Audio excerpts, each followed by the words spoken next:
So testing.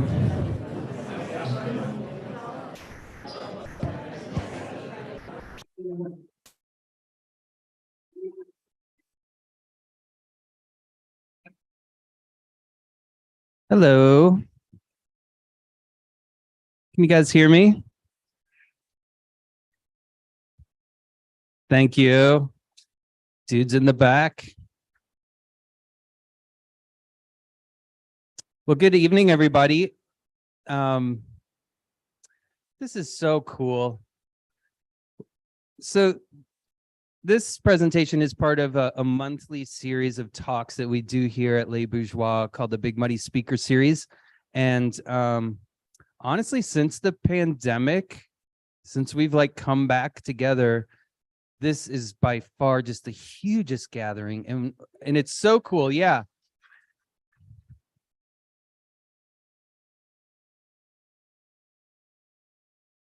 It's really cool because I don't know a whole bunch of you, and that is awesome. I love that. So I can say that I'm Steve Schnarr. I'm the director of Missouri River Relief.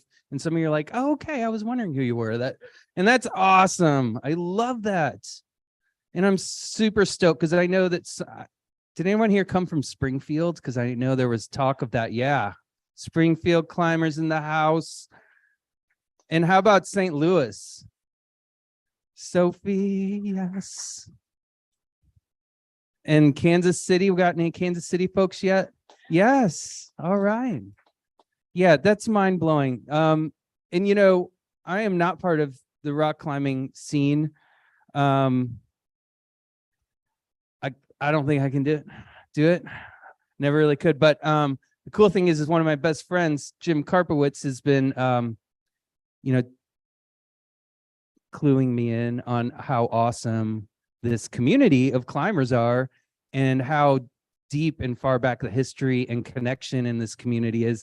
And so this is cool because it's not just a celebration of climbing along the Missouri River. It's really just an opportunity for you guys to get together when you're not on the side of a rock somewhere.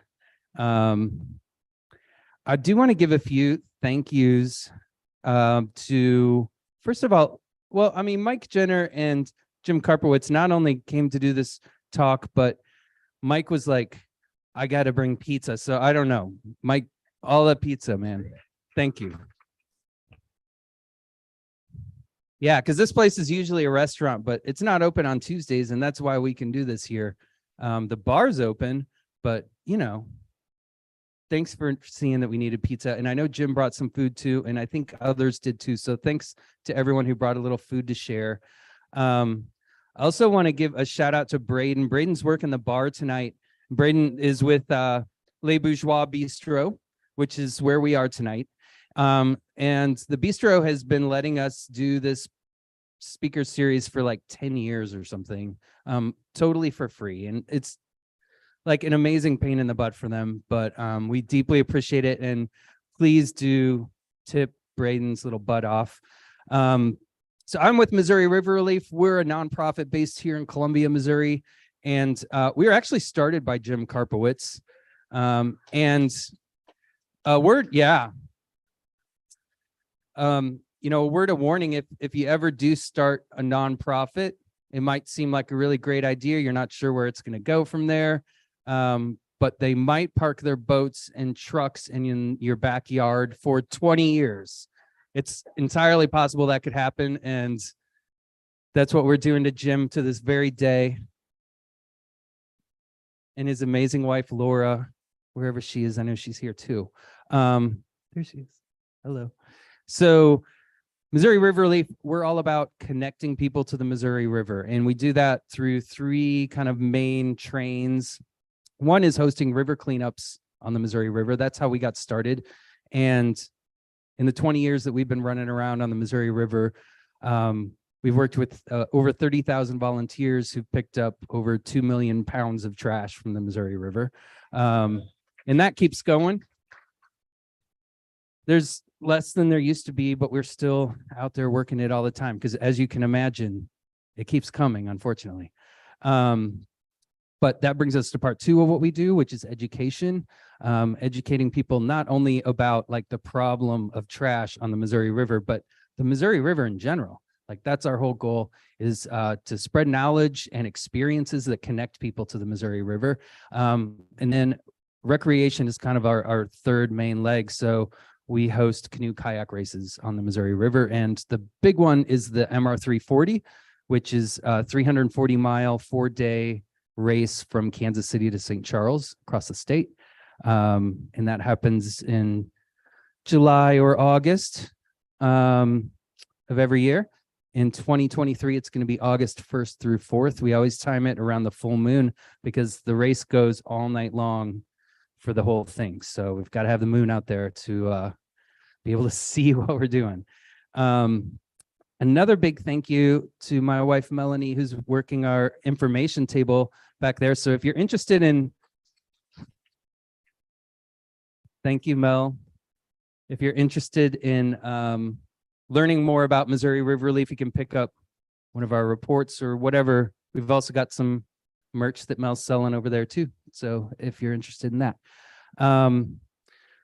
In the winter, we don't have a ton of stuff going on, but this is a big time of the year for our end of year kind of fundraising push. And for those of you in the Columbia area or beyond, really, we're part of the Como Gives network of nonprofits, and you can go to comogives.org. Is that right? Yeah, to donate to, it's .com, comogives.com. And you can find really all the cool nonprofits in the Columbia area to donate to. River Relief is one of them, and we survive. More than 45% of our funds are from individual donors, just like all of you guys. So that is really the muscle that makes our shtick happen. So, but you definitely didn't come here to listen to me babble. I know that.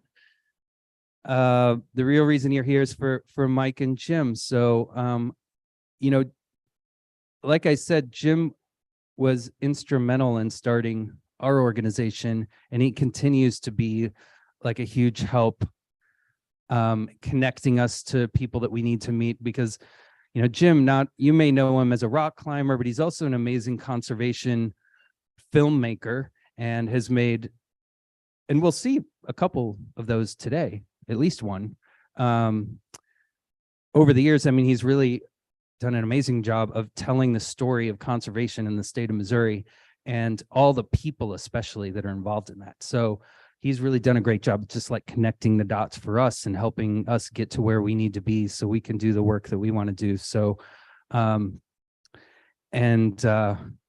know Mike because I've just done happy hour at Lucky's back when we had Lucky's, you know, with Mike.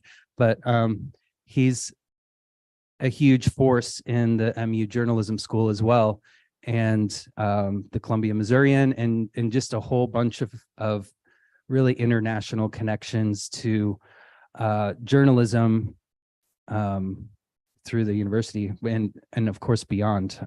I don't know your whole story. You're probably not going to get into it, but what you guys are going to get into is about the Missouri River Bluffs, which were an ignored piece of rock real estate right in the middle of our state that these guys were part of helping to uncover. And I imagine some of you in the audience here have done a lot of discoveries of your own out there. So if you guys have questions as things come up, we are streaming this thing on Zoom.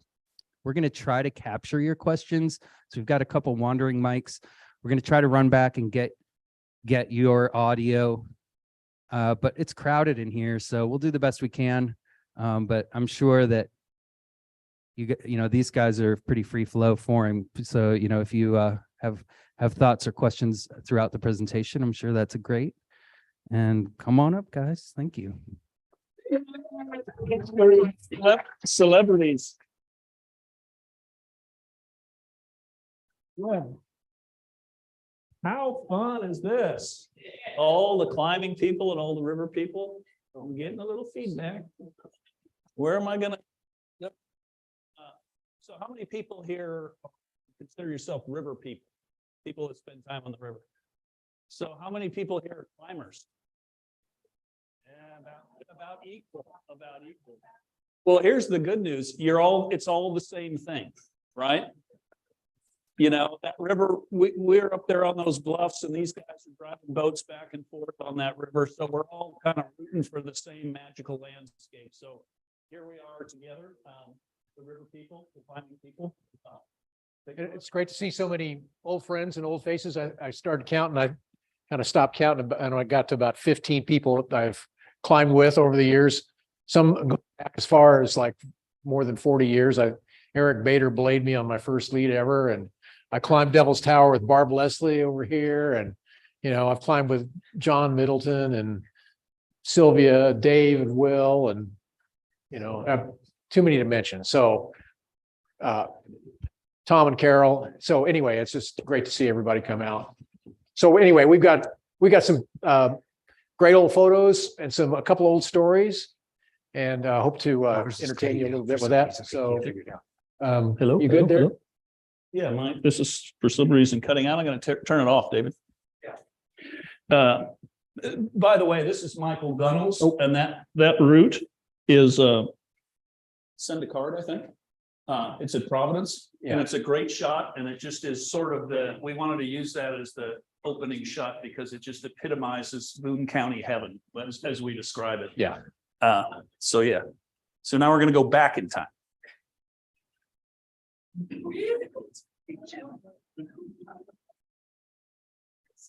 Get it right up there, buddy. Hello. So this is a guy named Larry Lyle. Is Larry here tonight? Larry still lives in Columbia. Larry, where is he? He's not here. Okay. We told Jeremy Collins that we weren't going to start the program until he arrived. Hey, we're starting. This is slide one. That's slide one. Yeah. Anyway, I'm going to just kind of plow through some of these to get to. This is the first pitch of the Meadows. That's Stuart Schneider. I should mention there's a bunch of people in Colorado that are watching this, and we'll talk about some of them. But Stuart Schneider was helped teach me to climb. Oh yeah. And one of the toughest guys I've ever met.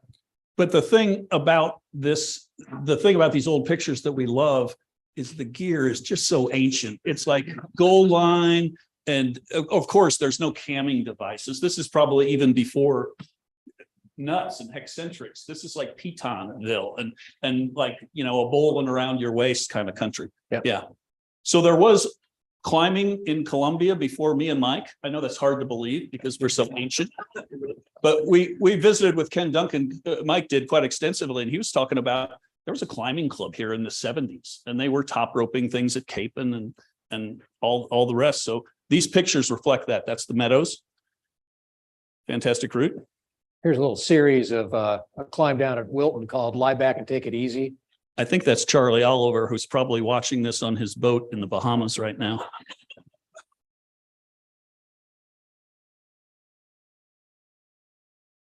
And this is Dave Craigmile. Dave, this is at the start of Providence Crack. Providence Crack is a real prominent natural fissure in the rock that it's like one of the test pieces. If you want to consider yourself a Boone County hard man, you have to lead that crack. And it's gotten a lot harder over the years. Yeah, we should explain. We tried to make sense of this chronology, but we're just all over the place. But we tried to make chapters, and this chapter is the natural lines. And in the 70s and the 80s, and to a certain extent the 90s, that's what we were climbing. We didn't know anything about bolts or drills. All we could climb were things that we could protect with things that we could put in.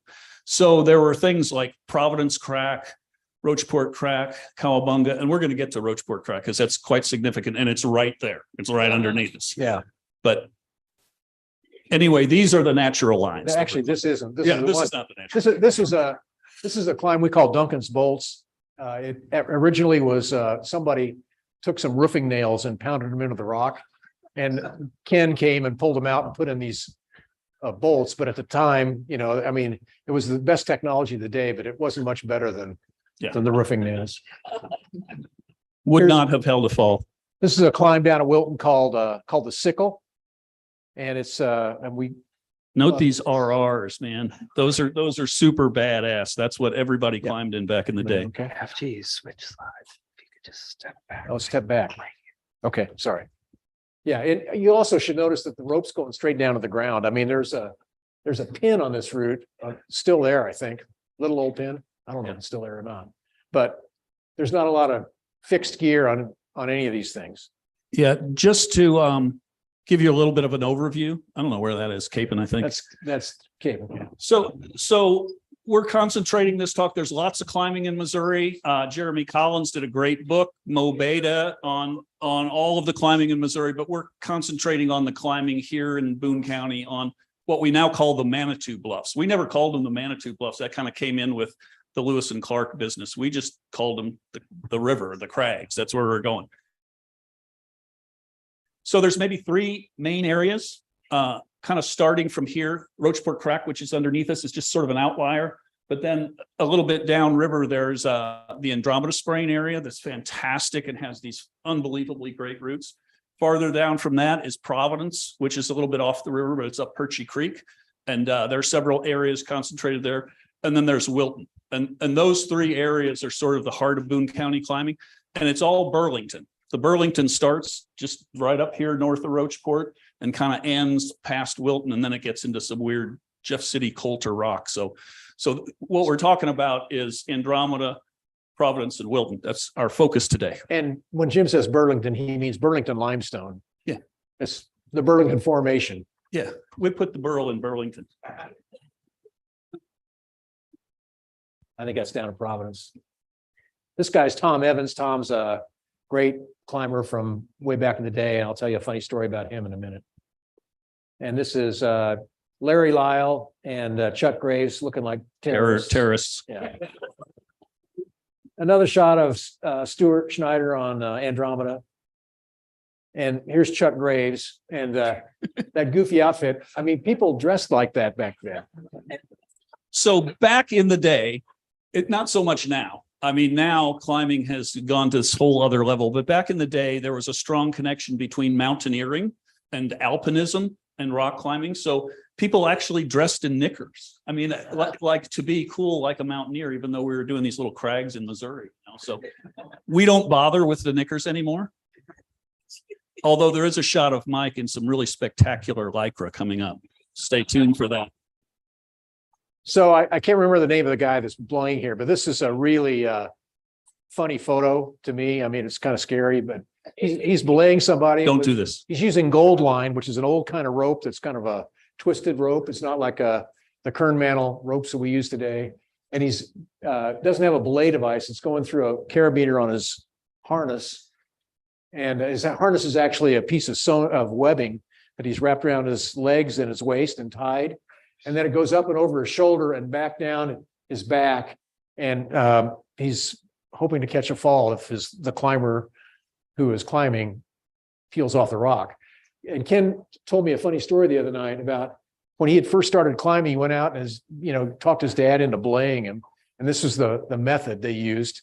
And his dad was belaying him, and Ken couldn't do whatever climb he was trying to do and had to lower. And his dad had to lower him with that gold line. And he got a really severe burn on his back with that rope. So anyway. Yeah, don't do this. That's Mark Beautiful? Actually, I think it's, I don't think it's Mark. Ken told me who it was, and his name was Dan. But sorry, but he does look a little like Mark. This guy's name is Josh. I can't remember Josh's last Stark, name. I think. Stark. Capon. Yeah, well, Columbia is fortunate. Besides the areas we have on the river, we've got Capon Park, which is like 5 minutes from campus. And that's where everybody starts climbing. And it's really a nice, the only thing better than Capon Park is Como Rocks, but we'll get into that later. Back before there was a pole barn in the quarry. Actually, there used to be a quarry, and there were some really cool features there, including the best bouldering in mid-Missouri, and that's gone now. But this is an ice flow that appeared, every now and then in the winter. I don't know who that is. That's a route called DOA. And here, this is the route that's like 100 yards away. This is going to be our origin story. Yeah. But check this out. This is Ken belaying off the train tracks. He's probably tied to the train track. And this is some poor dude up there. That's Tom Evans. Tom Evans. So Roachport figured quite heavily in our development. So here's when Jim and I first started climbing, we met in the quarry at the Piton Crack and decided we start climbing together. And we came down to Roachport Crack and we started top roping it. Okay. And we only had one rope and Jim would go to the top and throw the rope off and I'd tie in and he'd start belaying me and couldn't see me. And I'd get up to about here. And then at some point I'd fail and fly out into space. He'd lower me down, then we'd trade places. And so it was a really weird and, way to do this. And terrifying too, because there's sharp knives up there that are going to cut through any rope. Right. So I went off on a trip with Eric Bader and did Devil's Tower and then went down to Boulder and spent about a week in Boulder with a really good climber. And I came back and called up Jim and said, hey, man, we're not top roping ever again because only if we're really respectable rock climbers, we're going to have to lead from the ground up. And that's true. And that was a bold statement because everybody thought that Columbia Rock was just too loose to safely lead on. You might top rope it for some adventure or something like that, but God forbid you try to put pieces in that we're going to hold. And Mike came back from out west. He said, we're going to lead everything. And we did for years. Till now. Right. Till now. So one more thing about this crack. We broke it into two pitches. There's a ledge up here and we'd belay at the ledge. And so we'd take turns leading up and then we'd lead up and this crack ends right up here around there. And so that's the last place you can get any protection.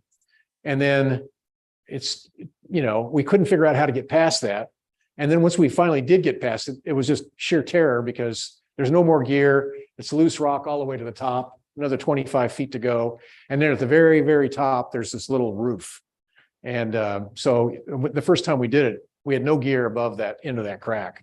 So our last piece was here. First of all, this is like something out of The Hobbit. There's like dead pigeons and it's like Gollum is in there. It's just like bizarre. And then you get to where you're standing right there. And now you can get, I think we figured out you can get 11 hex in there and you can get big camming device in there, but we didn't have any of that. It didn't exist. So we would just climb from here to the top. And when we get to that cedar tree, we would just gag because there was so much built up adrenaline. We were so scared. But forged of the Roachport Crack, we carried on and did good. So that was the first of our tests. This is Providence Crack. This is like Stuart Schneider took these pictures. He was jugging up a rope to the right. Oops, sorry. So this is me. Yeah. This back when I had darker hair.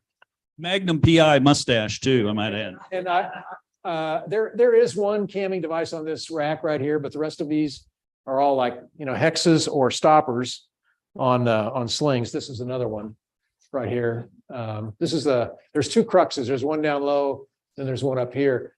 And I would point out, if you look down off to the left, you can still see the railroad tracks. This is before the tracks got pulled up and the Katy Trail came into existence. And for those of you that know Steve Mellis and Sparky's Fish Camp, it was a field. That's Sparky's Fish Camp. Yeah. And now it's just totally overgrown. And talking about protection, when we started climbing, when I started climbing, it was like pitons and stuff. And then hexes came in. There was a sort of a revolution in this passive stuff where you placed in the rock. And we protected with hexes for decades. Yeah. And then finally camming devices came in and they're with us to this day. Yeah. I also mentioned this, there's a climb that Jim and I put in here about 10 or 15 years after this picture was taken. That's a kind of a cool climb down. When was that? This is about 1980. Who took that photo? Stuart Schneider, who was like a great guy, helped me learn to climb back in the day and, go down to Cape and Park. And I had no gear at all. I finally bought me a 30-foot long piece of webbing I could tie around my waist and tie the rope into, but I'd, ride other people's ropes, climb in tennis shoes for a long time till I could got my first. And Stuart is joining us via Zoom tonight. I So hope he is. shout out to Stuart. Yeah. That's the very top. There's He's searching for the C jam and he can't find it. I'm doing the best with what I got. Only I know how to get the C jam. Nobody else does. Okay, that's what I looked like in 1980. That's Jim. I'm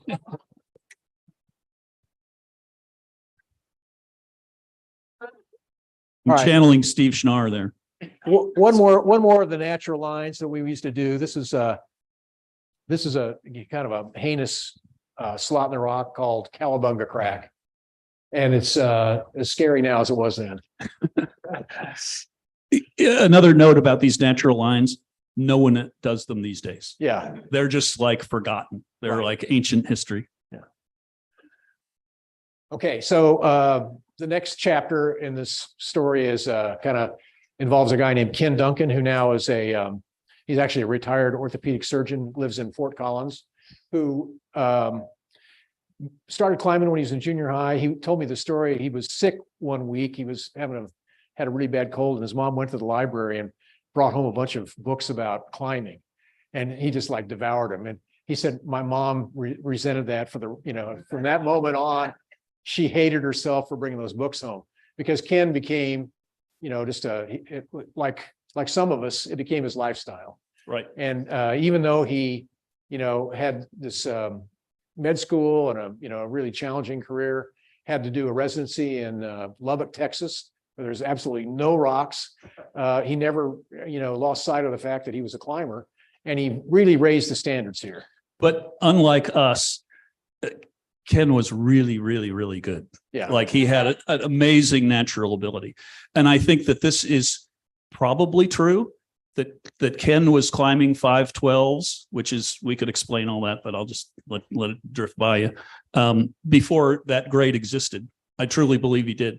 And he was wrap bolting before anyone was wrap bolting. And some of his routes are so bold, they have never been repeated to this day. Yeah. Yeah. So here's the man himself when he was, I don't know how old he was there, probably, 16 or 17. Am I doing okay? Okay. Yeah. Anyway, Ken, he was a member of a Sierra Club chapter that did a lot of hiking and rappelling. And his first experience was rappelling off a Missouri River bluff. And then he went to the pinnacles and, top roped some stuff, and finally ended up at Cape and Park, and it took off from there. He went to college in Fort Collins and really fell in with some really hardcore climbers like Mark Wilford, and then came back to Columbia for med school. That's where we met him. And we always kind of thought, oh, we're kind of competing with Ken. No, we were never competing with Ken. So Ken was humoring us. Yeah. I mean, this guy was really good. Yeah, still is. Here he is soloing Footloose at Capon, which is a climb that nobody should ever solo. I mean, there are pieces of it that are gone now that were there when he did it, but Easily hard 510 and probably 35 or 40 feet off the ground. yeah. Yeah. It would hurt if it came off. This is a climb down at Wilton called Cro-Magnon. Knickers. This is Duncan's bolts. This is that route that he put where he replaced the roofing screws. Here he is with Tom Evans, sorting gear by the railroad tracks. And here he is. There used to be this rib of rock down in the quarry, and there's a warehouse there. The university dynamited this Kind of by rock. Capon. Yeah, it's right on the backside of Capon. But this is the greatest little bouldering area. It was just really a sweet place to go, and had some hard spots, but you can really get good there. Yeah, that's Boulderama, right. The for sure. Boulderama. We used to do that. Yeah. So here's But the university blew that up. here's a route that this is Jim on a roof crack. There's a cave right by the Rocheport Bridge. This is a route called Goliath, and Jim and Ken worked on this route. And you work your way out the crack, and then you turn the corner, and Ken put a pin out there. And We would do a hanging belay, and truckers, we were super close to the highway. You can see it when you drive by. These guys would be honking. It's pretty weird. yeah, and then now that route's never been led all the way out of the cave. No, never been repeated. Never been done. Never been finished. So Anyway, great looking, great shot though. This is a route called the Outer Edge down at Wilton. And it's been, when Ken did it, he put a couple of little bolts down here for the belay and a bolt kind of at the beginning to protect it because there were no cracks. Well, I think he only put, there were no bolts at the very beginning, but he put a bolt in kind of where Tom's getting to right there. Really lousy 1/4 inch, just so horrible. He didn't trust it. So he put another one right next to it. So there was 2 bolts and then he just ran it out, to the top. And anybody that's done that route, Dave was kind enough to retro bolt that thing to make it doable by mortals. But yeah, I mean, you can get a little manky nut in here, but it's not going to hold anything. And he just did it. He was very, very, very gifted. Yeah. So Boone County attracted some climbers from outside of Columbia. This is the infamous Dick Dower on the Aid roof. Did Dick make it? I think he was going to try and come. Yeah. Well, anyway, great climber. And, but he used to come in from Kansas City and climb in his tidy whities and do pull-ups on it. That's a really hard route. And here he is on another really hard route. This is called Darth Ader. And there was quite a race between us and the Kansas City boys to see who could lead that get the first ascent of that. Yeah. So quick anecdote, and we don't have to, we'll see the picture at the end, but so the guy that did the first ascent of that was Eric Forney. And we'd never met Eric Forney. We'd just been hearing rumors that Eric Forney was working on that route, and he did it. So 2 decades later, 3 decades later, we're sitting on a bench in Camp 4 in Yosemite. We're talking to this guy, and he's like, "Oh, I used to climb in Missouri." I'm like, really? What's your name? Eric Forney. It's like, you shitting me?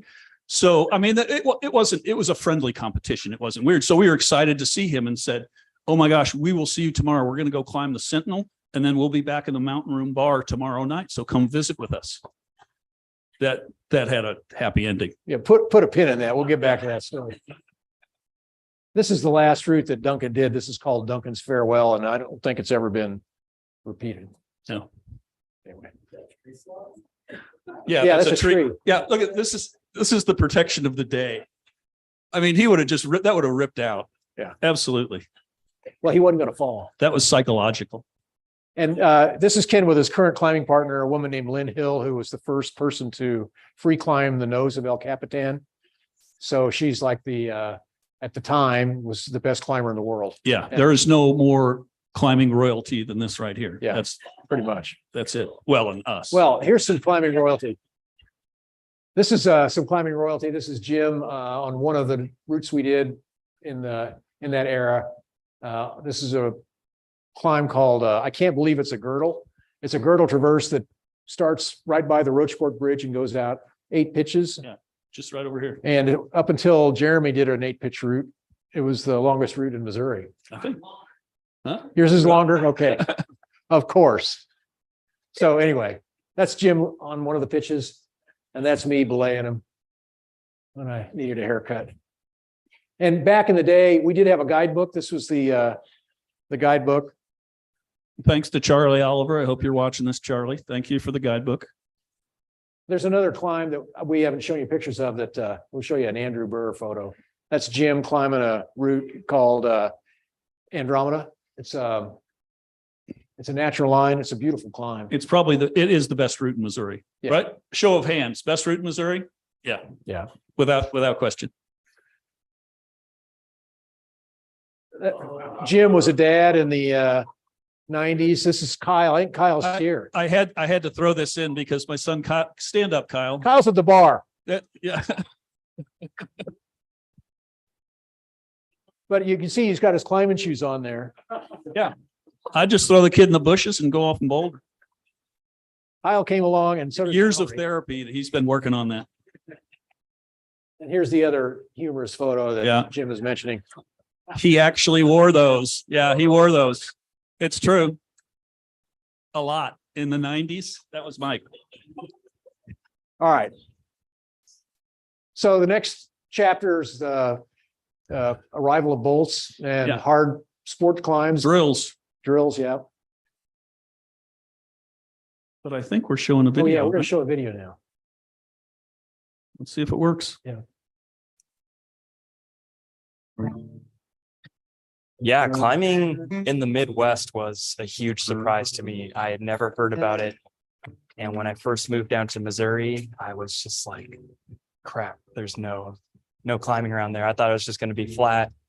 Really discovered a lot of stuff down here at Providence. It's always a different experience. Seems like each time you climb a route, it's a little bit different than the last time you climbed it.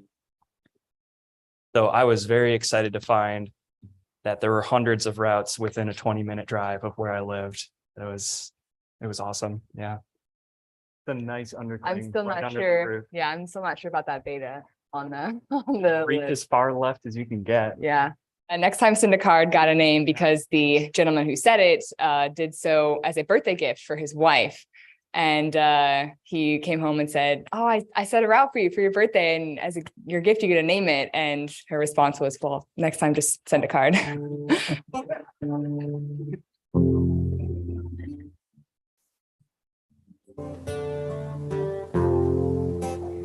Yeah, it's a really cool route because it has two really difficult parts that are pretty mentally challenging. The first one is you have to pull this overhanging bulge, and the mental part about that is once you pull the move, you can't down climb back to where you were, so you're committed. And then the second one up top is really committing because it's really blank and really balancy, and you're just you can't tell where you need to go. It takes a lot of work. Well, this is where it starts to get really hard. And I don't remember the beta at all. So I'm trying to watch every little move that James is making. Hope that didn't hit anything down here. Nope. I didn't ever expect climbing like this to exist in Missouri. I've lived here my whole life and didn't actually ever discover it until I was in graduate school. And then since then, I've just kind of delved into it. This route is actually very interesting. I think it has a really slabby, balancy start, and then you get to this weird bulge that requires some more strength than the lower part of the route. And getting over that is a little bit challenging, both physically and mentally, because you can't see, what you're placing your hands on. And then when you get into the top of the route, you're in this very exposed dihedral sort of corner that you're forced to kind of wiggle your way up. It's a little scary. I have not done it that many times, but it's definitely one of my new favorites out here. I mean, when I first moved here, there were no guidebooks. It was just kind of word of mouth. You met people and they told you where this crag was or that crag was, and you'd come out, try to figure out which route was which. But when Mo Beta came out, it really changed the game, because just anyone can go buy that book and figure out, where the routes are and what, routes within their climbing abilities they can get on. It's great to have so many options just right around where you live. Especially when you get to the top of the route and you look back and you see like the beautiful river and all these, great farm fields. And it's a surprising view once you get to the top of the cliffs. And it's honestly not something I anticipated discovering here in Missouri. Nice little shout out for Jeremy's Mo Beta, which is quite a game changer in Missouri. It's an excellent book. Yep. So this is a route down at Andromeda, just around to the left of the Andromeda Springs. Jim climbing a route called Flying Meat. It's a great route, great rock. And Andrew Burr from Climbing Magazine took all these photos at Jeremy's bequest because they did a big article on Missouri climbing a couple of years back. It was awesome. Yeah. Although We did note that there was lots of pictures of beautiful women climbing and not a whole lot of pictures of old Jim and Mike. There's a little bit of copy in there about us, but the pictures were, not so much. So tell them about this bluff. So this is the Bright Lights Buttress, and the river relievers will know it because I think Lewis and Clark Cave is like right in here. You pull up. And I did a route with Norm Reed and Ginger Porter actually many years ago called Bright Lights, which is that. And it's a little spicy. It's got 5 bolts for the whole length of it. But then who was it? Ben Williams, who did Above the Law. Ben Williams did a route that kind of came from here and just goes all the way across this thing, you know. And the first 3 pitches are awesome. Me and Sophie did it, remember? But the second 2 pitches are only for the bold. So they're not for us. They're like 512 Chauncey business. So I'm going to tell you a story about Jim and I. Jim led the first pitch. I led the second pitch, and I'm out there at this, at a belay, a couple of bolts. And I had to climb down a ledge. He had to kind of step down from one ledge to another. And there was this huge flake about the size of this area right here and about 8 inches thick, just sort of sitting on that ledge. And I didn't want to touch it. So I kind of climbed around it and walked over to the belay. I touched it in. So Jim's coming behind me and I hear this awful noise and I look and Jim had kind of like held onto the thing as he stepped down and pulled the thing loose and he's falling. And this, 30-ton slab, the size of that wall right there, is falling down right above him. And so, but he's about 30 feet off to my right.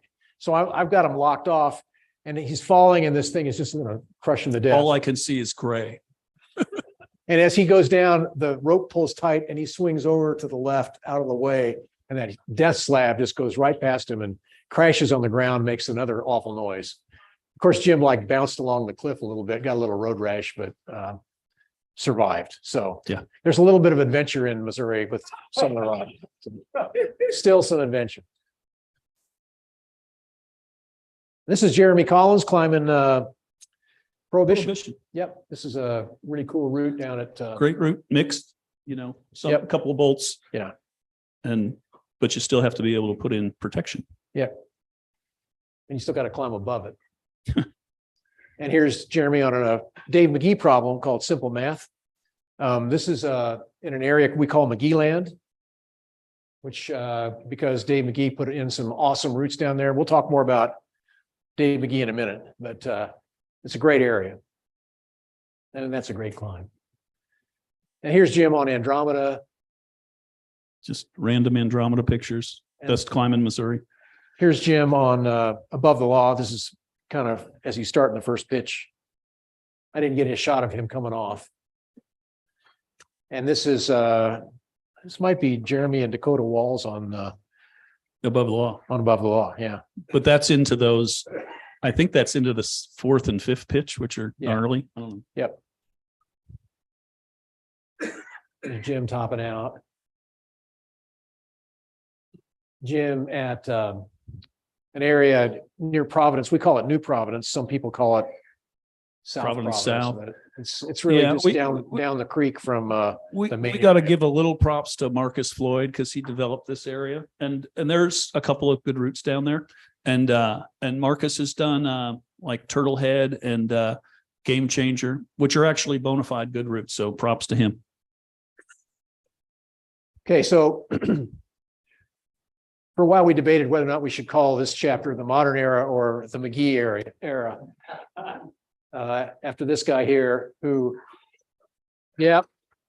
put in a lot of new routes and really helped with Will Palmieri, developed Columbia's first and best climbing gym, only climbing gym, and also has really encouraged a lot of people to get out and enjoy rock climbing, whether they're young or old or other able.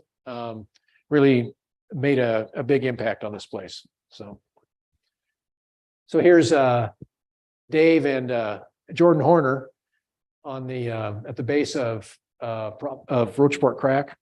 My caption for this is always "Real men climb Rocheport Crack." Yeah. There's a guy named Josh Hake with his baby Magnus. Really excited. They're both pretty excited to read Jeremy's guidebook. And this is the kind of scene you might see on the Bluffs. This is a beautiful day. This is a celebration we call Boone County Heaven, which we, our attitude is, our rock may not be as tall as, the Sierras or, Long's Peak, and may not be as hard as granite, or may not be as prolific as Northwest Arkansas, but it's the rock we've got. It's 10 Mhm. minutes from our house. And so it's heaven to us. Yeah. Hey, I'm just realizing one thing. We put a shot in here, the teepee shot. Where's that shot? It went away. I don't know. Oh, man. But that's We'll find it no later. worries. We'll but find it there- in a minute. We got Okay. we got a little homage to a guy named Bill Rotz, who was a dear friend of ours and climbed with me. I climbed with him. Many I took a times. dozen trips with him out Oh, yeah. west. I've been to the Bugaboos, Canada, Quebec, and what he lacked in ability, he made up for with enthusiasm. Absolute enthusiasm. Yeah, I'll find that picture after we get through this here. This is Dave and Will Palmieri and with their at the gym with their pads that they, hijacked from the pad factory. This is Alex Dakin, who just got his PhD and took a job with Intel out in Portland, or I think Intel, yeah. And he's working on a route there called, actually, he's ascending a route called Gold Nugget. He just flew right up that thing. There's Will Palmieri, who's on, I think, Flexible Flakes. Is that right? Yeah, which is a great route until you get to the next to last bolt, and then it gets really hard and kind of crumbly. That's Dave and Jordan. I think they're on Andromeda there. There's Dave Dittmer practicing his He's knot trying to craft. learn how to tie a knot. So Dave, the rabbit comes out of the hole and then it goes around the tree and then back in the hole. Just getting that clear. That's me on a route that kind of goes nowhere, but it was a lot of fun and kind of cool. There's Jordan Horner after a rock broke and he slipped and Limestone cow. smacked his head on a little So, ledge. Adam, limestone. It's on your list. Keep that in mind. Yeah. Here's another limestone cowboy. Yeah. So remember when we were telling the story about we met Eric Forney and talked to him on the bench and said we were going to go climb the Sentinel and we'll see you in the Mountain Room Bar later tonight. I didn't make it to the Mountain Room Bar, but lived to tell the tale. But we did climb the Sentinel We did climb the Sentinel. in good style. Yeah. Yeah. I descended in a helicopter. I dislodged a rock on the walk down and it cracked him in the head and nearly killed him. Why did you do that, Mike? Thank you. Thank you for reminding me. So there's a story. John Gill, who's the rescue ranger, kind of famous guy, has this little post-incident interview, and he sits Mike down, and Mike's like, "Yeah, I knocked a rock off," and looks at Mike and goes, "Mike, why did you do that?" This is after you were choppered out Right. and, Yeah, a rather harrowing scene. 24 hours. So one of our climbing buddies from out west, Royal Robbins. We really don't know Royal Robbins. We just thought we'd throw this in there. We just saw him in this bar and said, "Can we take our picture No, that with was, you?" Yeah, we don't know the guy. that was He's at the Needles. yeah, it's in the Needles, but he wouldn't know us from Adam. These are just couple funny photos. And there we are with back to where we started from. Roachport Crack. Okay, It goes. so I'm going to find that picture of Bill in a second, but I will, while you're looking for that, I will entertain questions. Okay. Yeah.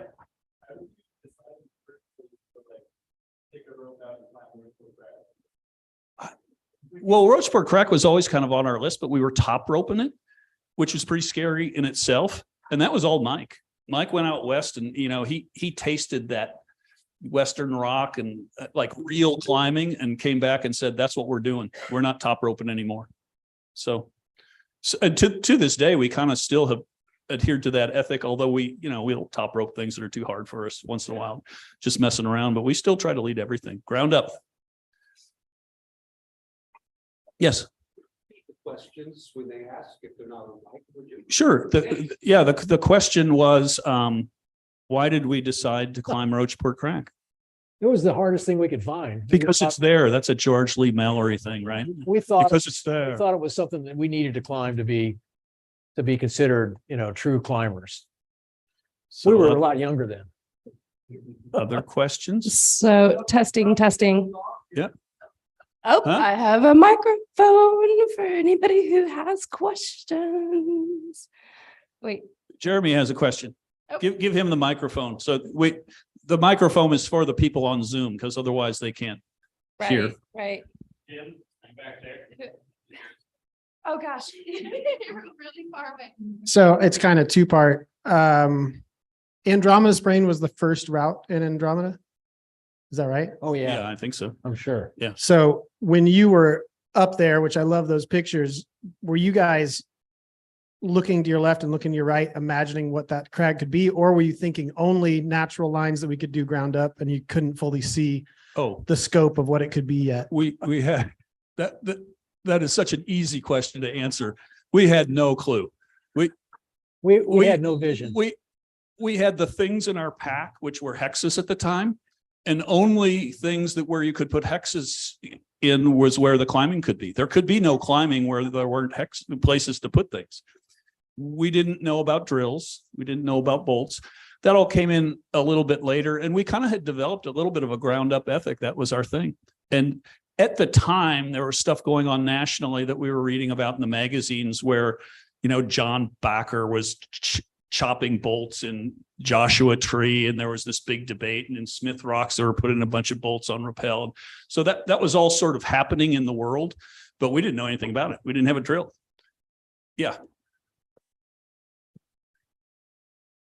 What was your guys' initial response to bolting? Were you immediately like, yeah, let's do that, let's hop on it? Or were you a little more set in that ground up, more traditional ethic from the beginning? I don't know.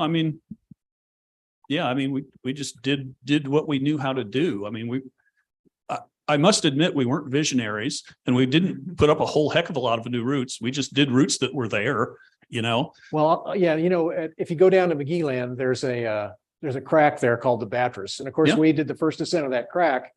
And if you look to the left and you look to the right, there's a bunch of beautiful bluffs, but it didn't occur to us that there'd be any climbs there. And then 30 years later, Dave McGee comes along and, sees all the routes and puts in, there's 8 or 9 beautiful quality routes down there now on either side of that crack. But all we saw was the crack. Sophie. Yeah, I'm still looking for that picture of Bill. Sorry.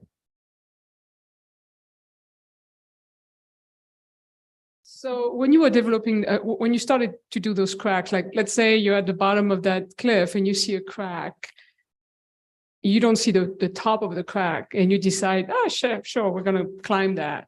You have no idea if that thing is topping out. So what do you do if you can't top it out?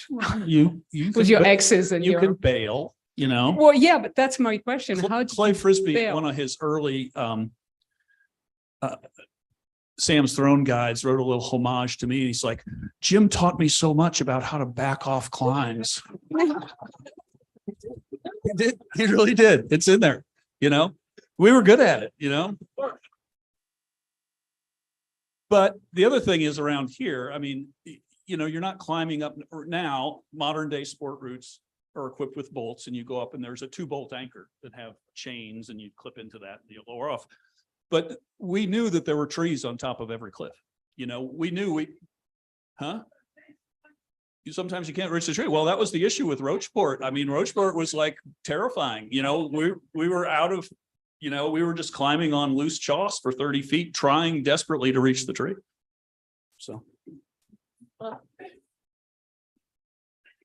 we're going through all of Mike's pictures. This is Sorry. all of Bill Rotz's pictures.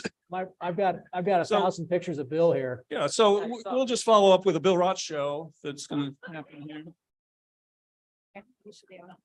Okay, so you know what? I can't show you I've got Any picture of it. I got a whole slideshow on Bill that I can't show you because I can't download these things because I don't have the Wi-Fi here. So I don't know. Anyway, Bill was a great guy. Bill We was climbed with our- him a lot. And we lost him several years ago and we still miss him to this day. Yes. So we do have a question over here. Yeah. Can you talk about what, oh, sorry. Can you talk about like when the trail came through, what that changed for access and people climbing or not, or sorry, let me go into the. Wait a minute. No, that's a great question. Is this a question about access? No, that's a great question. Mike, why don't you take that one? So, well, you know, back when the railroad was there, nobody knew we were down there and nobody cared. I mean, the railroad guys would come through, they'd have these little trucks with railroad like wheels on their trucks, and they'd give us rides, and we were respectful to them, and they were, you know, they kind of thought it was funny we were climbing. And If we knocked rocks off on the tracks, we'd move them we'd before come we down real derailed the quick and train. Get them off because we didn't want to derail a train. And so there was kind of that relationship there. And then the railroad left and went bankrupt, and the Rails to Trails Act came, and the state pulled the rails out, and then, you know, turned it into a trail, and that was great because it opened the trail up to everybody, not just us, but to, you know, people with bikes and, you know, hikers and, you know, grandpas and their kids, and it allowed us to find more rock.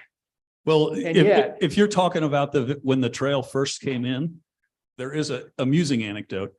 So when the trail first came in, they said, "Oh, no climbing. Climbing is forbidden on the Katy Trail." And so I called the DNR, and the guy that answered the phone, who was responsible for the trail at that time, was Jim Denny, who's a lupusite and worked for state parks. And I said, "Jim, we're going to go climbing on the Katy Trail. We're going to climb Roachport Crack, and our lawyer, Bill Rotz, will be at the base, and we would like you to come and arrest us. And we'll have TV cameras there. Right. We're going to ready take this to the capture Boone our County arrest." jury." And he was like, "Let's have a meeting." So we had several meetings, and nothing came of any of that. Now DNR is like very interested in having climbing. The Katy Trail is a weird patchwork of, some of it might be on public land, some of it might be on private land. We've got relationships with some of the landowners that are happy and allow us to climb there. Others are not so happy. Some don't even know we're there. So that relationship keeps going, but it's been going well for the past 30 or 40 years. So we're happy. And I know Dave McGee's working on some issues concerning access, which is great. So we're surviving. Yep.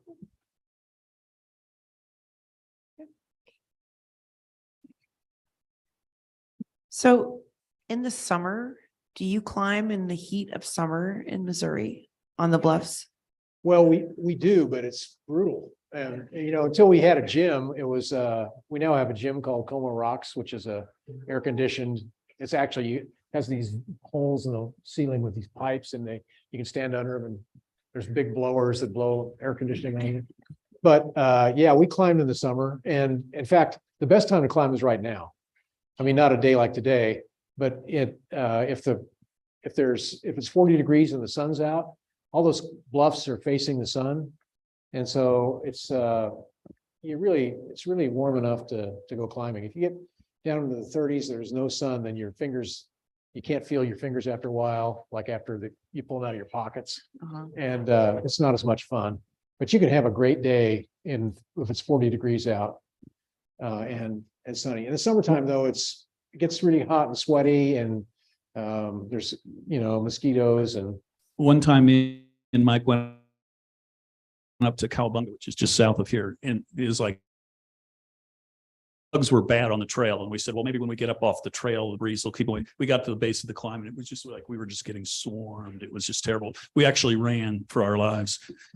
And the next time we went climbing, Mike shows up, and he's got this like fogger thing that he brought. It like runs on propane, and you know, it'll just like, and I don't think we've ever used that. we've never used it, But they know it's there.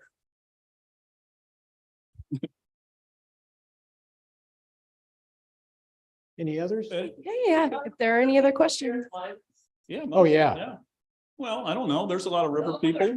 There's a lot of climbers. Yeah. Yeah. They're out there. How many They people hide have in the climbed in woodwork. Boone County? Raise your hand. There it is. Yeah. That's awesome. We're happy to be done. Let the after party begin. Well, did you have a question?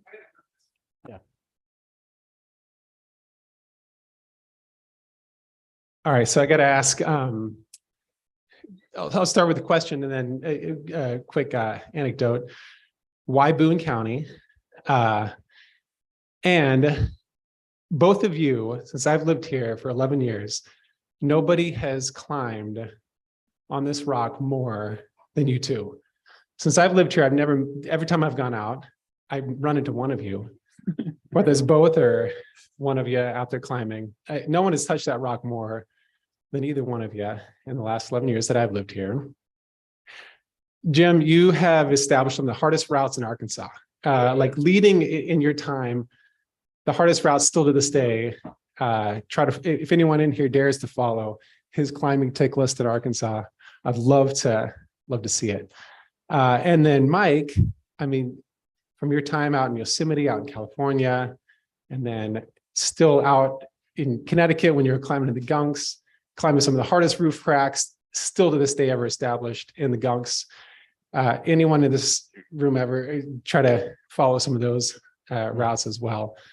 It's not, that you just have Boone County. I mean, you have gone out and throughout the United States of America have established and climbed some of the hardest climbs. Still to this day, people would yet to follow.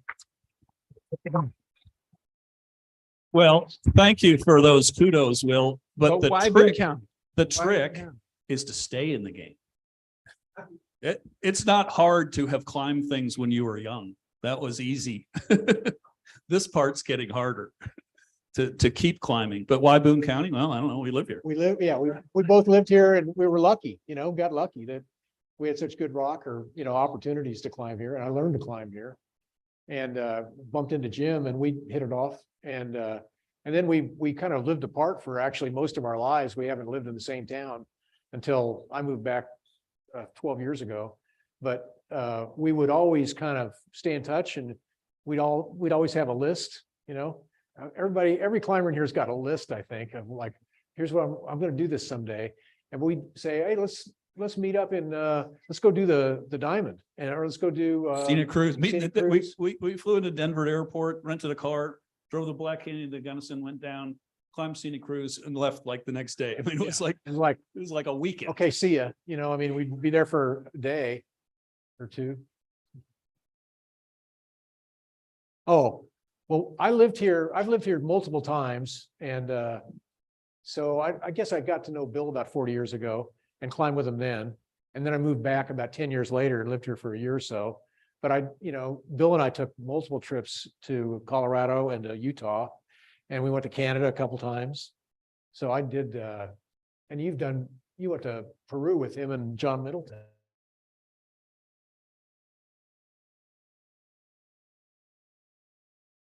Yeah, but Sylvia is interested in the Viper story. I was talking to Bill. I said, hey, let's go down to Sam's Throne. It's like from here, it's about a 5.5, 6 hour drive. And he said, and Bill was a lawyer and he just defended a drug dealer and the drug dealer didn't have any money. So Bill got his car and the car was like this Dodge Viper. I don't know. It was some kind of, maybe it wasn't a Dodge, but it was the fastest sports car legal on the streets of America.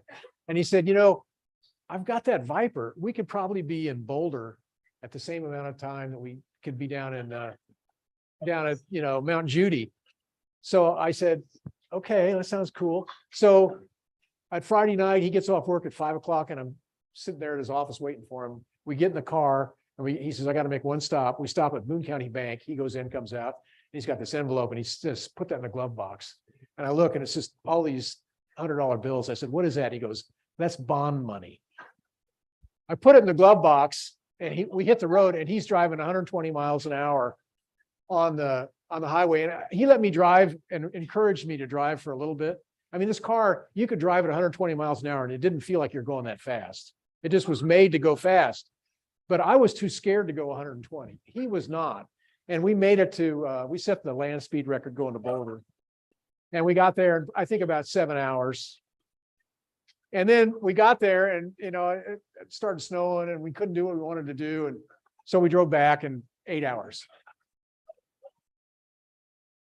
But that was the kind of thing that Bill would do. Actually, I went on a trip to Bill one time and we were Estes Park. We were going to do something in the park, some big climbing. The weather was just awful, just terrible. So we're driving around town looking for something to do. And there was like an indoor water slide, one of these pipes that goes around and around. And so Bill says, hey, come on, man, let's do this. So we got our, shorts on. We didn't have trunks. We got shorts on. We go in and we pay him our $5. And we walk up these stairs, 6 stories, and we get there and we're with a start, and there's a kid sitting in a chair and the water's rushing down this pipe. And Bill says, what's the beta? And the kid says, what do you mean, what's the beta? He says, how do you really max this out? How do you go really fast? And the kid says, oh, well, you raise your butt up, get your butt off, get your butt and your back off. So all you got are your heels and your shoulders, and you really it's like a rocket. And so Bill goes, he used to do this. He climbs in and he instantly arches his back and he takes off like a bullet. And the kid looks at me and goes, wow.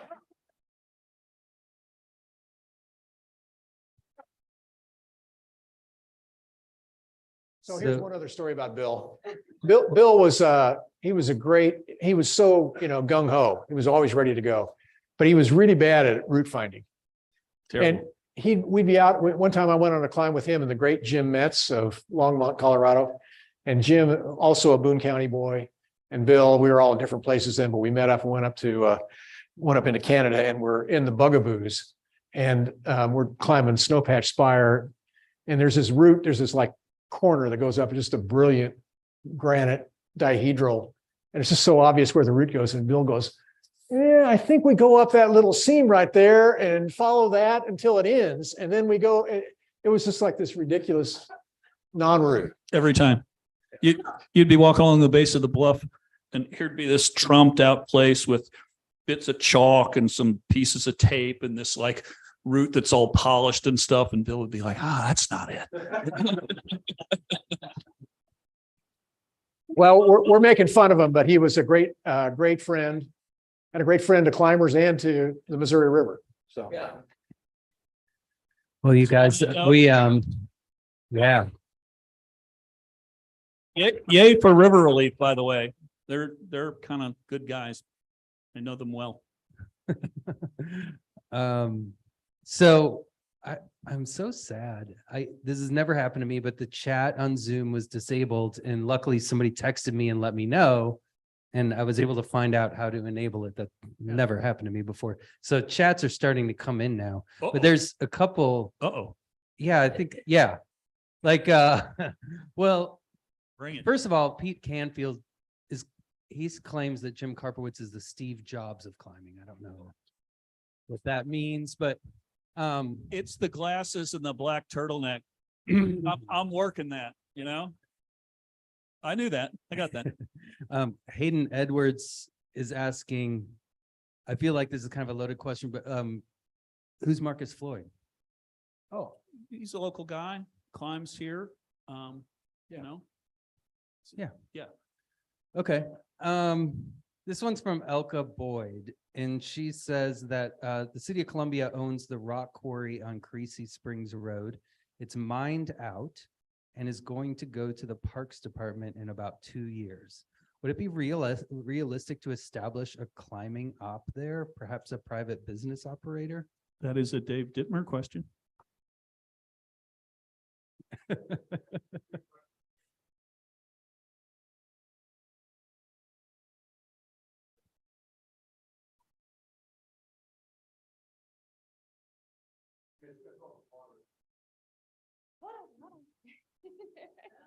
Dave, by the way, works in Parks Department. He's a city forester, actually. And as the city forester, he's actually very prolific with knots. That was some good-natured ribbing that we were doing. Yeah, so the quarry does come back to the city at some point. I've been hearing for 10 years it's going to come back to us in a couple of years. So I'm not sure when that's going to happen. It's whenever the Boone Quarries is done pulling rock out of there, but apparently they're pretty close to being done. I don't know what we're going to do with it. No, I don't think that discussion has even been broached yet, but it's going to fill up with water once the quarry shuts off the pumps. So. New swimming hole.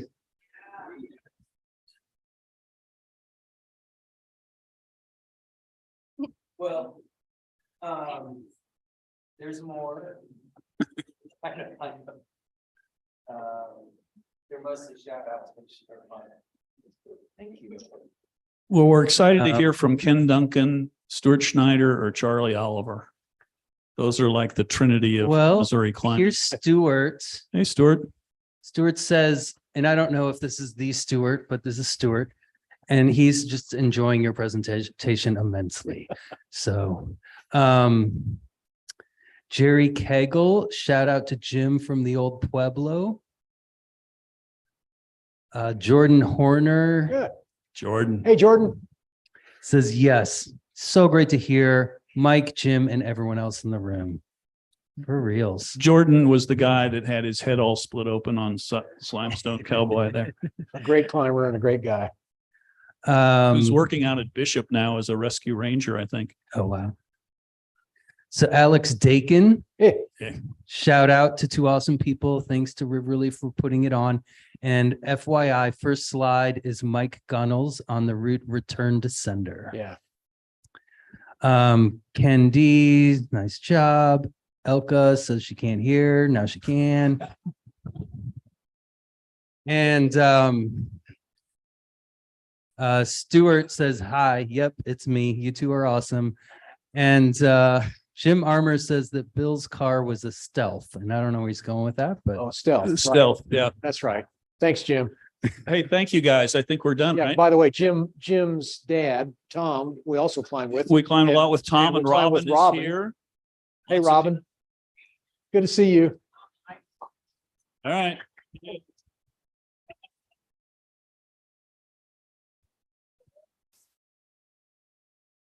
I believe the bar is open.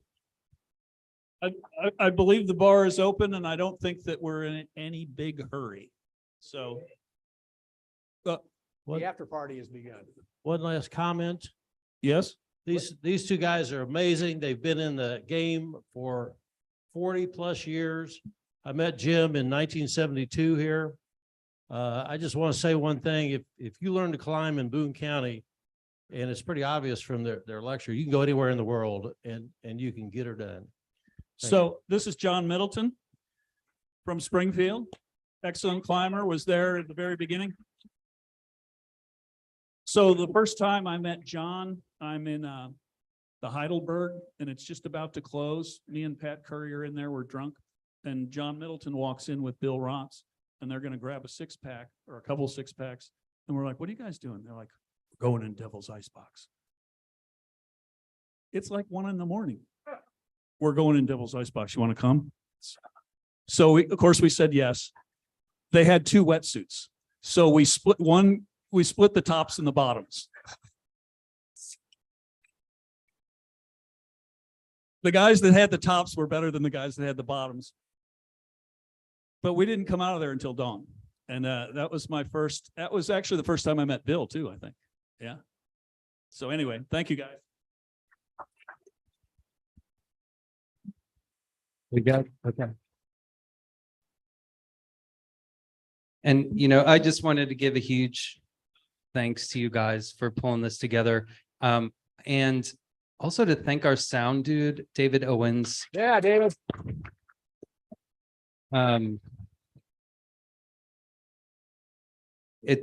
It's hilarious to watch this come together. We've done this many times, and every time there's something that doesn't work, and David figures it out. Thank you to Amy for running around with the microphone as well. And I had one last question. I just didn't get to, I just kept grabbing the mic out of my hands, but where did all those photos come from? And wow, Oh, man. that's just what an archive. Well, I got to thank Stuart Schneider offered up a lot. Ken did as well. We had a lot too. I mean, I've sort of been the archivist. I mean, I've been sort of the documentary group that has followed Jim around on a lot of exploits. And I've always been planning to do this book on a photo book, a coffee table book on, well, mostly Jim's, but anyway, so we had a lot of those ourselves, but I'm Stuart, Ken, us, I don't know who else. Oh, Andrew Burr. Thanks to Jeremy for hooking us up with Andrew. What's that? Oh, and Jim Grace. Thanks, Jim. Yeah, there's some Jim's got some photos on there. Yeah, Jim's gonna add up a bill.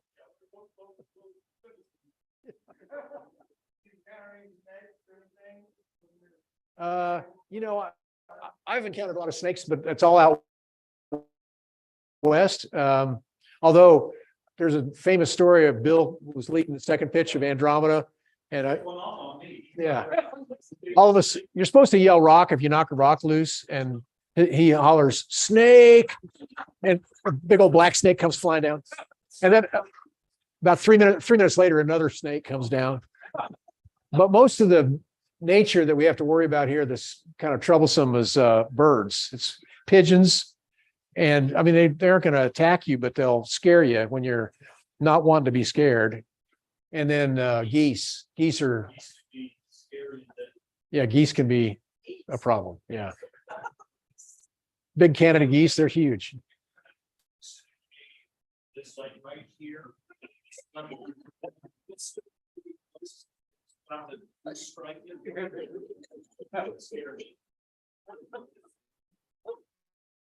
All right. Okay. Take your questions to the bar.